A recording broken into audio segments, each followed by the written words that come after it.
नमस्कार दोस्तों, स्वागत है आपका न्यूज़ यूट्यूब चैनल में। आज के इस वीडियो में बात करने वाले हैं जापान के ऊपर। मैंने बताया था आपको इससे पहले के वीडियो में मैंने उत्तर कोरिया और दक्षिण कोरिया के बारे में चर्चा की थी। आज के इस वीडियो में मैं जापान के ऊपर चर्चा करूंगा। हालांकि इसके ऊपर मैंने पहले वीडियो बना रखा है जापान के ऊपर, आपको वर्ल्ड ज्योग्राफी की प्लेलिस्ट में मिल जाएगा, लेकिन इसमें कह सकते हैं कि उसका नया वर्जन है। इसमें काफ़ी नई चीज़ें मैंने इसमें बताऊँगा आप लोग, जो परीक्षा की दृष्टि से इंपॉर्टेंट भी रहेंगी और उनसे परीक्षा में प्रश्न पूछते भी जाते रहें। तो आइए देखते हैं, काफ़ी इंपॉर्टेंट वीडियो है जापान का। सबसे पहले मैंने बताया था कि कोई भी देश आप पढ़ रहे हो तो सबसे पहले जरूरी यही है कि उसके आसपास की वाटर बॉडीज़ को आप देखें कि कौन कौन सी जलराशियाँ आसपास स्थित हैं, किन किन देशों से सीमा बनाता है। इन सब चीज़ों को आप देख लेंगे तो एक थोड़ा सा उस जगह के बारे में आपको पता चल जाएगा उसके बारे में। तो बता दूं कि उत्तरी गोलार्ध में स्थित है जापान। जापान को जो आप देखोगे तो रूस के किस हिस्से पर दिखेगा? पूर्वी हिस्से पर आपको देखने को मिलता है। इधर आप देखेंगे तो ये रूस दिखेगा, रूस के बाद इधर देखेंगे तो आपको ये जापान दिखेगा। इधर मानचित्र बना हुआ है, आप चाहें तो इसका स्क्रीनशॉट ले सकते हैं। स्क्रीनशॉट ले लेंगे तो आपको चीज़ें अच्छे से समझ में भी आ जाएंगी। और चूंकि आप इसको बना लेंगे तो और अच्छा है, इसको बना लीजिए। जब बना लेंगे तो और अच्छे समझ में आ जाएगा। मैं आपसे यही आशा करता हूँ कि आप जो भी चीज़ें बना रहे हैं, मतलब कि जो भी चीज़ मैं बता रहा हूँ, इनका आप एक डायग्राम जरूर बना लेंगे। हालांकि मुझे पता है कि गिने चुने 2-4 लोग ही डायग्राम बना रहे होंगे, बाकी लोग डायग्राम बनाने में इंटरेस्ट नहीं रखते हैं। तो इसलिए कहने का मतलब मेरा यही है कि अगर जो आप डायग्राम बना लेंगे तो आपको समझ में अच्छे से आ जाएगा। और चूँकि मैपिंग की श्रृंखला जो मैं चला रहा हूँ काफ़ी इंपॉर्टेंट है, अभी बहुत ज़्यादा वीडियो नहीं बने इसके ऊपर, इसलिए आपको समझने में भी ज़्यादा समस्या नहीं होगी। लेकिन जब एक साथ जब आप मान लीजिए जब ये प्लेलिस्ट खत्म हो जाएगी या पूरी जो श्रृंखला वर्ल्ड मैप की मैं खत्म कर दूंगा तो उसमें मान के चलिए 100 वीडियो बन गए, तो 100 वीडियो जब आप एक साथ उनका बनाने बैठेंगे तो बहुत समय जाएगा। इसलिए ज़रूरी है कि जब जो भी मैं 1-2 दिन में एक वीडियो डाल रहा हूँ, इनको आप लोग उसी तरीके से बनाते जाए, धीरे धीरे ये सब कंप्लीट हो जाएगा। और आपको ज़्यादा जल्दी में देखनी चीज़ें तो आप प्लेलिस्ट में जाइए, पहले से ही वर्ल्ड मैपिंग खत्म है। ये इसमें कुछ नई नई चीज़ें डाल करके मैं आपको बता रहा हूँ, हालांकि इससे पहले मैं ये सब बता चुका हूँ। तो आइए देखते हैं जापान को जब आप देखेंगे तो इसकी किसी भी देश के साथ स्थलीय सीमा नहीं लगती है। इसके पश्चिम में जब देखेंगे तो आपको दिखेगा कोरिया प्रायद्वीप, मतलब उत्तर कोरिया, दक्षिण कोरिया, चीन, और ऊपर की तरफ रूस दिखता है। और लेकिन जब बात करेंगे इसके दक्षिण की तरफ, तो दक्षिण की तरफ हम जाएंगे तो यहाँ पर आपको देखने को मिलेगा फिलीपींस वगैरह, ऐसा पड़ेंगे। उत्तर की ओर जाएंगे तभी मैंने बताया कि सखालिन है, ये देखेंगे तो ये क्या है, सखालिन रूस का ही पार्ट है। और एक कमचटका प्रायद्वीप, ये रूस का आगे मिलकर के कमचटका प्रायद्वीप है, ये भी रूस का ही पार्ट है। तो ये सब क्या है, रूस है। तो ये इधर का हिस्सा पूरा रूस है, क्योंकि आप देख रहे हैं यहीं से ये उत्तर कोरिया खत्म हो जाता है और यहीं से फिर रूस शुरू हो जाता है। इधर का हिस्सा फिर देखेंगे तो चाइना का पड़ता है।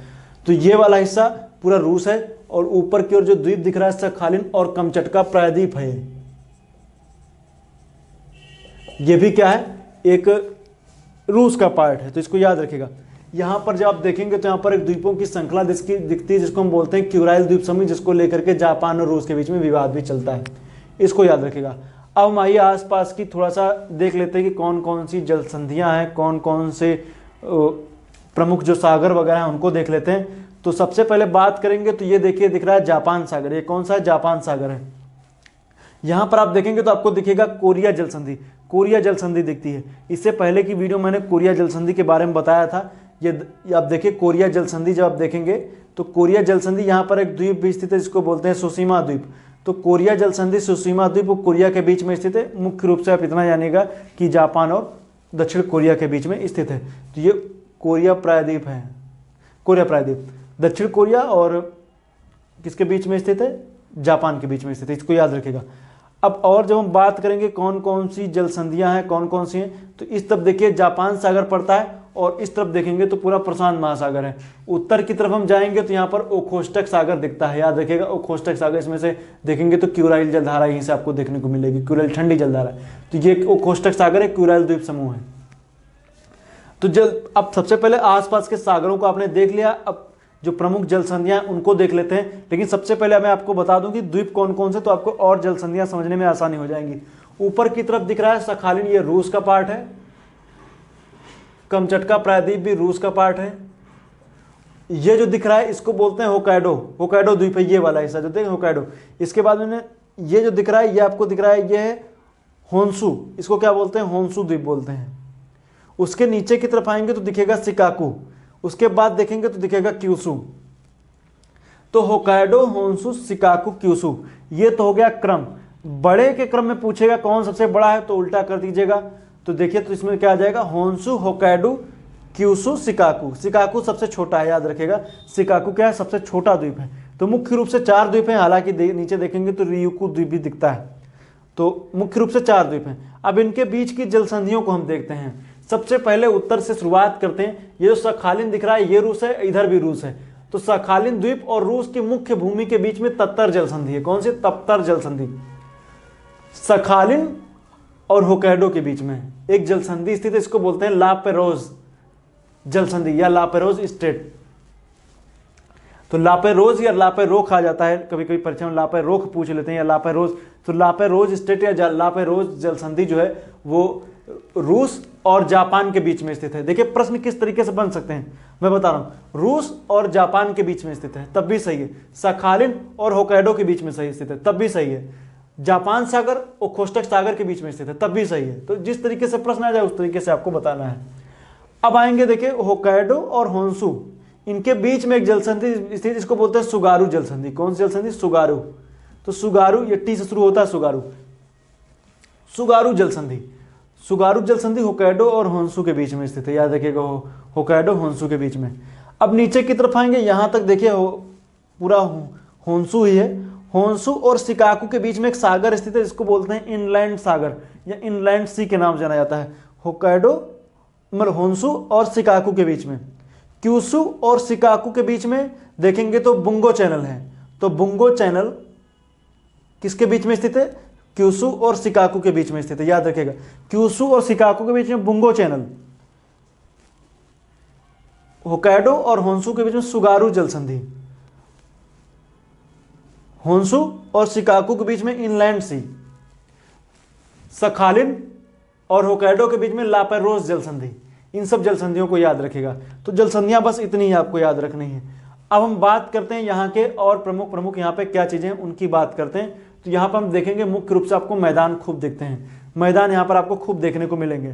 तो मैदानों की बात करेंगे, इसमें बहुत सारे नगोया का मैदान, केंटकी का मैदान, या इस तरीके से केंटकी नहीं सॉरी केंटकी का मैदान। तो ये सब मैदान जो है यहाँ पर आते हैं। नोबी का मैदान, इस तरीके के यहाँ पे जो मैदान है, तो उस तरीके के यहाँ पे इससे प्रश्न पूछ ले जाते हैं कौन सा मैदान यहाँ पर स्थित है, कौन सा स्थित नहीं है। तो मैदानों के ऊपर यहाँ से प्रश्न बहुत आते हैं। एक मैदान, एक यहाँ का फ्यूजियामा माउंटेन जो यहाँ पर ज्वालामुखी है, मैदान ज्वालामुखी, यहाँ के प्रमुख औद्योगिक क्षेत्र, जलसंधि, द्वीपों का क्रम, कौन बड़ा है कौन छोटा है, उत्तर से दक्षिण क्रम, ये सब चीजें। जापान से रिलेटेड बस इतनी चीजें आपको जाननी है। जो इतनी चीजें मैंने, जलसंधियां याद कर लीजिए, प्रमुख मैदानों के नाम याद कर लीजिए, फ्यूजियामा याद कर लीजिए, और द्वीपों का क्रम उत्तर दक्षिण, दक्षिण से उत्तर, और बड़े से छोटे के बीच में क्रम, इनको याद कर लीजिए। और प्रमुख यहाँ के जो औद्योगिक क्षेत्र मैंने उस तरफ लिखे रखे हैं उनको याद कर लीजिए। बस इसमें और कुछ बहुत ज़्यादा जानना नहीं है। जो चीज़ें ज़्यादा इंपॉर्टेंट होंगी उनको मैं वहीं पे बता दूंगा। तो क्रम बहुत इंपॉर्टेंट है, याद रखेगा। और सुगारू जलसंधियाँ, लापेरोज और ये सब जलसंधियाँ याद रखेगा। आइए थोड़ा देखते हैं कि मैदान कौन कौन सा, भी मैं आपको बता दूंगा कौन सा मैदान इंपॉर्टेंट है कौन सा नहीं है। देखिए यहाँ पर लिखा है कुशीरो प्लेन, ये देखिए होकैडो के यहाँ पर दिखेगा कौन सा, कुशीरो का मैदान। कुशीरो का मैदान है, उसके नीचे देखेंगे तो इसको बोलते हैं शिकारी प्लेन, ये शिकारी प्लेन या शिकारी का मैदान यहाँ पर आपको देखने को मिलेगा। तो देखिए कौन कौन सा, कुशीरो, शिकारी, 2 मैदान हो गए। अब देखिए सेंडाई का मैदान, देखिए ये दिख रहा है। ये सब उतना आपको नहीं ध्यान देना है, लेकिन शिकारी आप याद रख सकते हैं। कांटो या क्वांटो पूछ ले जाता है, क्वांटो का मैदान, ये देखिए इस तरीके से परीक्षा में आ जाता है, क्वांटो या कांटो का मैदान। तो क्वांटो का मैदान मोस्ट इंपॉर्टेंट है, परीक्षा में प्रश्न जरूर आएगा, क्वांटो का मैदान याद रखेगा। क्वांटो के बाद आइए देखते, आपको दिखेगा नोबी का मैदान, देखिए दिख रहा है नोबी का मैदान, ये रहा नोबी का मैदान, और ये रहा क्वांटो का मैदान। नोबी का मैदान याद रखेगा। ओसाका का मैदान, ये देखिए ओसाका का मैदान दिख रहा है, ये ओसाका, ये देखिए ओसाका शहर भी है। और जब हम देखेंगे तो यहाँ पर दिखेगा आपको तोयामा का मैदान, देखिए तोयामा दिख रहा है, ये तोयामा का मैदान। दूसरा देखेंगे इचिगो प्लेन, इचिगो या इसिगो बोलते हैं इसको, इसिगो का मैदान, तो इसिगो का मैदान भी यहाँ पर है। तो ये हो गए मैदान। अब इसमें याद कौन सा रखना है, आप देखो शिकारी आप याद रख लीजिए, क्वांटो याद रख लीजिए, सबसे बड़ा क्वांटो है, नोबी याद रख लीजिए, और ओसाका याद रख लीजिए। इतने मैदान आप याद रखिए, 3 मुख्य रूप से या 4, बाकी के उन सबको छोड़ दीजिए। मैप बनाएंगे तो नोट जरूर कर लीजिएगा, बाकी उनको छोड़ दीजिएगा। अब बात करते हैं पर्वतों की, कि कौन कौन से यहाँ पर पर्वत हैं। पर्वतों की बात करेंगे तो होकाइडो से शुरू करते हैं।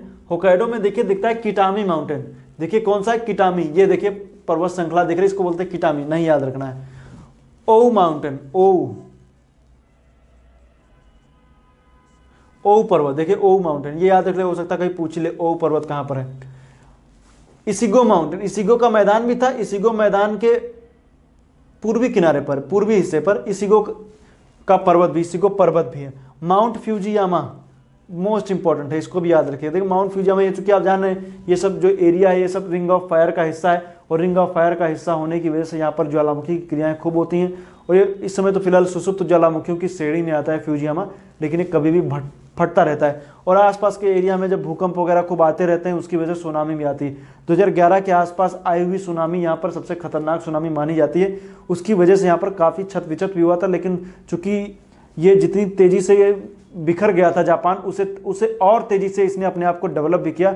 और देखेंगे 2-4 सालों में जो इमारतें जो दहढ़ा गई थी वो फिर ऊंची ऊंची इमारतें फिर उठ करके खड़ी हो गई। तो जापान कह सकते हैं नीचे से उठना बहुत अच्छे से जानता है। यहाँ पर चूंकि अब जो भूकंप के जोन के हिसाब से यहाँ पे बिल्डिंगें वगैरह भी बन रही हैं, लेकिन सुनामी का कोई तोड़ तो है नहीं, सुनामी तो आएगी। हालांकि उसके लिए जापान तटों का निर्माण और मजबूत करना, लेकिन जब सुनामी आती तो आपको झेलना ही पड़ेगा, उसके लिए भी व्यवस्था ये लोग कर रहे हैं। एक नॉर्मल में देख रहे हैं कि सुनामी जो आती है तो किस एरिया तक आती है उसको सुनामी का जोन घोषित कर दिया जाए। बहुत सारी चीज़ें यहाँ पर चलती रहती हैं। तो ये मुख्य रूप से देखेंगे तो यहाँ पर चूंकि रिंग ऑफ फायर का हिस्सा है, प्लेटें आपस में टकराने की वजह से यहाँ पर ज्वालामुखी की क्रियाएं, भूकंप की क्रियाएं, चूंकि अब भूकंप जब किसी समुद्री क्षेत्र में आता है तो सुनामी का रूप ले लेता है, और सुनामी के रूप की वजह से देखेंगे तो जापान में खूब हानि होती है। भूकंप वगैरह भी देखें, इंडोनेशिया का एरिया ले लीजिए या जापान ले लीजिए, फिलीपींस ले लीजिए, आए दिन भूकंप, ज्वालामुखी, सुनामी के अलर्ट आते रहते हैं। और चूंकि इस एरिया में देखेंगे तो जो फिलीपींस वगैरह में देखें तो खूब वहाँ पर देखें तो फिलीपींस में आपको तूफान वगैरह भी खूब देखने को मिलते हैं। तो वो तो हो गई बातें, लेकिन आइए बात करते हैं। जैसे यहाँ पर देखिए तूफानों को टाइफू बोल देते हैं, जापान में क्या बोला था, टाइफू बोलते हैं। खैर आइए देखते हैं। मैंने बताया आपको यहाँ पर इसिगो का मैदान, ठीक है ना, और आप देखेंगे यहाँ पर तोयोमा का मैदान आप बता दिया। और आप देखें यहाँ पर इसिगो माउंटेन भी है, यहाँ पर देखेंगे हीडा माउंटेन है। हीडा पर्वत श्रेणी देखिए, ये आपको दिख रही है हीडा पर्वत श्रेणी। हीडा पर्वत श्रेणी के देखेंगे तो 90 डिग्री पे देखिए इस तरीके से एक पर्वत श्रेणी 90 डिग्री, खैर बिल्कुल एग्जैक्ट तो नहीं लेकिन मतलब बता रहे हैं। उसके अपोजिट में देखेंगे तो आपको एक जैपनीज एल्प्स पर्वत दिखता है। तो जैपनीज एल्प्स यहाँ पर दिखेगा। आल्प्स पर्वत इसको जो है वो मुख्य रूप से तो यूरोप में स्थित है, लेकिन चूंकि उसकी तरह के जो कोई कहीं पे पर्वत पाए जाते हैं तो उसकी उपमा दे दी जाती है। जैसे आप देखेंगे न्यूजीलैंड में, तो न्यूजीलैंड का जो हिस्सा आप देखेंगे तो दक्षिणी न्यूजीलैंड का जो पश्चिमी किनारा है उस पर देखेंगे तो पर्वत श्रृंखला है, इसको दक्षिणी आल्प्स बोल देते हैं।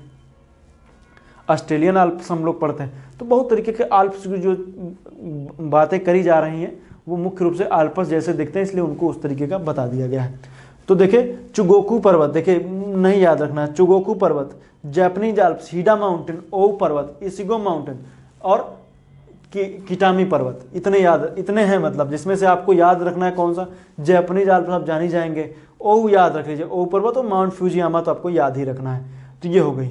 अब थोड़ा सा मैं बता दूं कि यहाँ पर देखिए दो यहाँ पर मुख्य रूप से खाड़ी स्थित है। एक है शिकारी की खाड़ी, दूसरा है उचिउरा, या नाम भी जापान में बहुत अजीब अजीब रहते हैं, उचिउरा या उसिउरा की खाड़ी। यहाँ पर दो खाड़ियाँ यहाँ पर स्थित हैं, याद रखिएगा। ये दो खाड़ियाँ फेमस हैं जो मैंने आपको बताई हैं। शिकारी याद रख सकते हैं, बाकी ये याद करने की जरूरत नहीं है। अब हम बात करेंगे यहाँ के प्रमुख शहरों के बारे में, आखिर यहाँ पे कौन कौन से प्रमुख शहर स्थित हैं। शहरों की बात करेंगे तो यहाँ की जो राजधानी Tokyo, Kawasaki, Yokohama, Nagoya, Osaka, Kobe, Yokohama Okayama. और जब हम बात करेंगे तो यहाँ पर आपको इस जगह पर आपको देखेंगे तो आपको दिखेगा हिरोशिमा, ये फुकुओका, नागासाकी। तो फुकुओका पुरस्कार भी दिया जाता है, आप लोग पढ़ते हैं, ये नागासाकी हो गया। मुख्य रूप से इतने ही हैं, बाकी और भी हैं, ओबे वगैरह भी हैं, लेकिन आप जो मैंने बताया आपको उतने याद रखिए। बाकी जो है उनको आप मानचित्र पे अपने हिसाब से आप रख लीजिएगा, और मुख्य रूप से जो मैंने बताया उनको याद रखिए।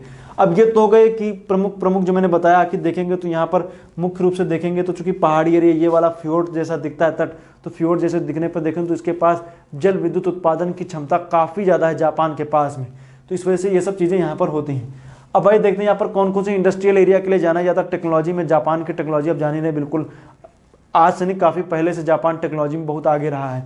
अब देखिए इसमें कौन कौन से किसके किसके लिए जाना जाता है। नगोया ऑटोमोबाइल, कोबे तेल शोधन, ओसाका सूती वस्त्र उद्योग, नागासाकी इस्पात उद्योग, हिरोशिमा जलयान निर्माण और ऑटोमोबाइल, ओबे रसायन उद्योग, कावासाकी इस्पात उद्योग, टोक्यो इंजीनियरिंग और ऑटोमोबाइल के लिए जाना जाता है, याकोहामा सबसे बेहतरीन बंदरगाहों में से एक, फुकुओका इस्पात उद्योग। इतने सारे हैं जो मैंने बता दिया आपको, और मुझे लगता नहीं कि अब जापान में इसमें कुछ बचा हुआ है। लगभग चीज़ें तो मैंने इसमें ख़त्म कर दी हैं। और सूर्योदय के देश के नाम से जाना जाता है, और इसको याद रखिएगा। और शांत सुबह की भूमि के नाम से दक्षिण कोरिया जाना जाता है, वो भी अपने दिमाग में रख सकते हैं। तो आज के फिलहाल इतना, उम्मीद करता हूँ वीडियो आपको अच्छा लगा। एक रियुकू द्वीप याद रखिए, नीचे की तरफ रियुकू द्वीप है, जापान का ही पार्ट, उसको याद रखिएगा। तो बाकी सब चीज़ें लगभग इसमें की हो गई, इसमें कुछ बचा तो है नहीं। तो आज के लिए फिलहाल इतना है, उम्मीद करता हूँ वीडियो आपको अच्छा लगा है। वीडियो देखने के लिए पुनः एक बार आपका बहुत बहुत धन्यवाद। नेक्स्ट वीडियो में लेके आऊँगा पाकिस्तान के ऊपर। मैं नेक्स्ट वीडियो की बात करूँगा, पाकिस्तान की भौगोलिक विशेषताओं की मैं चर्चा करूँगा। उसके बाद पाकिस्तान का एक वीडियो बनेगा, फिर मैं नेपाल भूटान, और उसके बाद में इन नेपाल भूटान बताने के बाद में लगभग एक वीडियो चाइना के ऊपर, एक वीडियो रसिया के ऊपर, और एशिया यहीं पर फिर समाप्त हो जाएगा। और एशिया का लगभग कोई ऐसा देश नहीं बचा होगा जिसको मैंने बताया ना रहूँगा, लगभग सब मैंने बता दिया है। देखिए मैंने फिलीपींस जैसे छोटे छोटे देश भी मैंने बता दिया है, कुछ नहीं बचेगा, सब कुछ खत्म होगा। बिल्कुल डीप में आप अपने साथ एटलस रख लीजिए, नहीं तो गूगल मैप ही खोल लीजिए, गूगल पे फोटो सर्च कर लीजिए इस जापान की, देख लीजिए, उसी तरीके से देख देख के बना लीजिए। और जो मैंने ये बताया है, चूंकि आप देख लीजिए, कोई भी आप मैप उठा लीजिए, किसी का भी देख लीजिए, जो मैंने इसमें बता दिया, एक मानचित्र पे आपको ये सब चीज़ें कहीं नहीं मिलेंगी। ये मेरा दावा है, आपको सब चीज़ें एक जगह पे कभी नहीं मिलेंगी। कोई चीज़ दी होगी, कोई चीज़ नहीं दी होगी। तो इसलिए आप इसको बना लेंगे तो एक जगह हो जाएगा, तो आपको पढ़ने में भी आसानी हो जाएगी। तो आज के फिलहाल इतना ही। वीडियो देखने के लिए आपका बहुत बहुत धन्यवाद।